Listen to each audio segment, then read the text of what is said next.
The kettlebell swing is a fantastic power exercise, but it only goes in one direction, forward and backwards. But neither life nor sport just move in one direction. The side-to-side swing fills in the gaps and builds rotational power. And that's the kind of power that crosses over into whatever it is you do. Think about throwing a punch or a hip toss in judo. There's this rotational component where we take our bodies and we twist. Right? That's where power comes from. And the side-to-side swing is a fantastic way for you to train that quality. Let's get into it. Because this move is a power move, it's something you can't really do slowly. So I'm actually going to teach it to you without a kettlebell. The name for doing an exercise without any weight at all is ghost reps, which is kind of a cool name. And then we're going to add the kettlebell in at the end.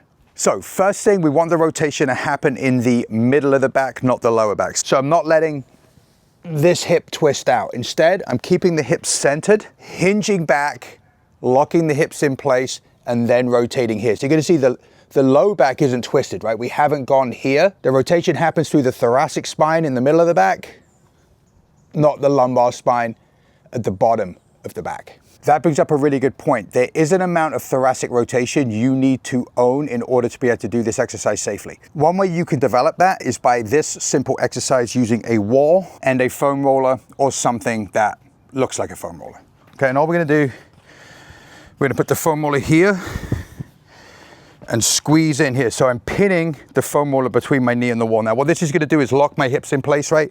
My hips can't rotate because if they do, the foam roller's in the way. Hands together like a little sandwich. And then all we're gonna do is on the exhale, just turn and reach back, right? Great way to start opening up into that thoracic spine. If you're really tight in the back, make sure you feel really comfortable with this kind of rotational work before going into the side-to-side swing. Oh, hey, real quick, if you're over the age of 40, the healthiest thing you could be doing for yourself is to start a daily mobility practice. And in order to help you do that, I've put together a free 7.5-minute morning mobility routine for you. You can get it by clicking the link in the description down below. It's specifically designed to undo a lot of the harm our modern sedentary lifestyles are causing. So it's going to open up your hips, unlock your spine, free up your shoulders, and leave you feeling a hell of a whole lot better. You can get it by clicking the link in the description down below. Next keynote, breathing. We're gonna inhale. On the way down, push some air into the stomach. That's gonna create a little bit of an abdominal brace, right? That's gonna make the lumbar spine a lot more stable, and there's going to be less chance of you rotating through that low back. And then as we come up, that's where the exhale is, right? And we take the kettlebell, we swing it from here all the way up and out. Shoulder, we don't want to let the shoulder come out. We want to try and do our best to keep the shoulder pulled back in the socket, and we're not going to shrug. I want to keep the shoulder down. We're not focusing on the traps.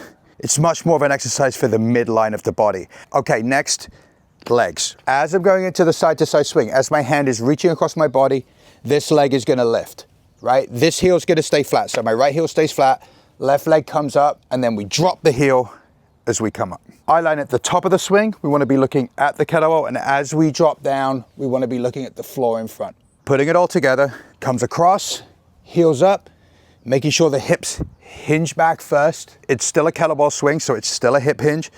Sitting the hips back, adding that rotation, heels lifted, and we pop up. So now let's put a little mustard on it so you can actually see the swing in action. Setup, kettlebell's gonna be to the side, right? So we're gonna hinge back, lift the heel, make sure we're rotating through the thoracic spine, explode forward.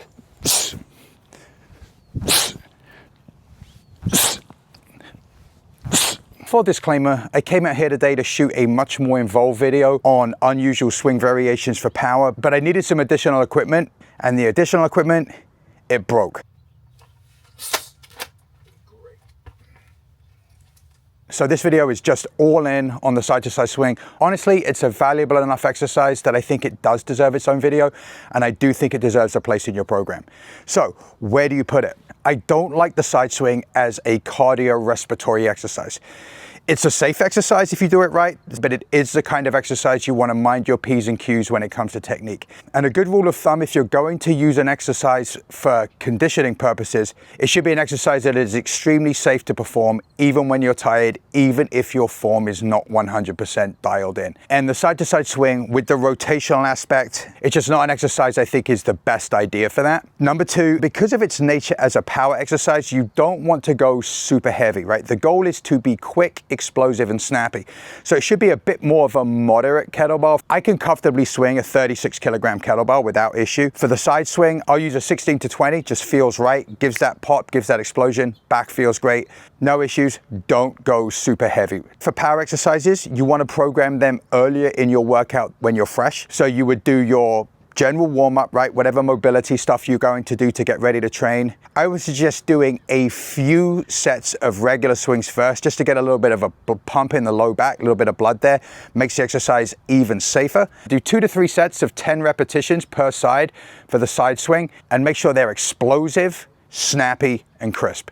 Great little power exercise, often overlooked. Side of thoracic mobility baked into it. Nice little side of oblique training baked into it. Definitely something you should think about putting into your program. Thank you so much for taking the time to watch the video today. If you found the information in this video useful, please hit like and subscribe. It really helps the channel so much.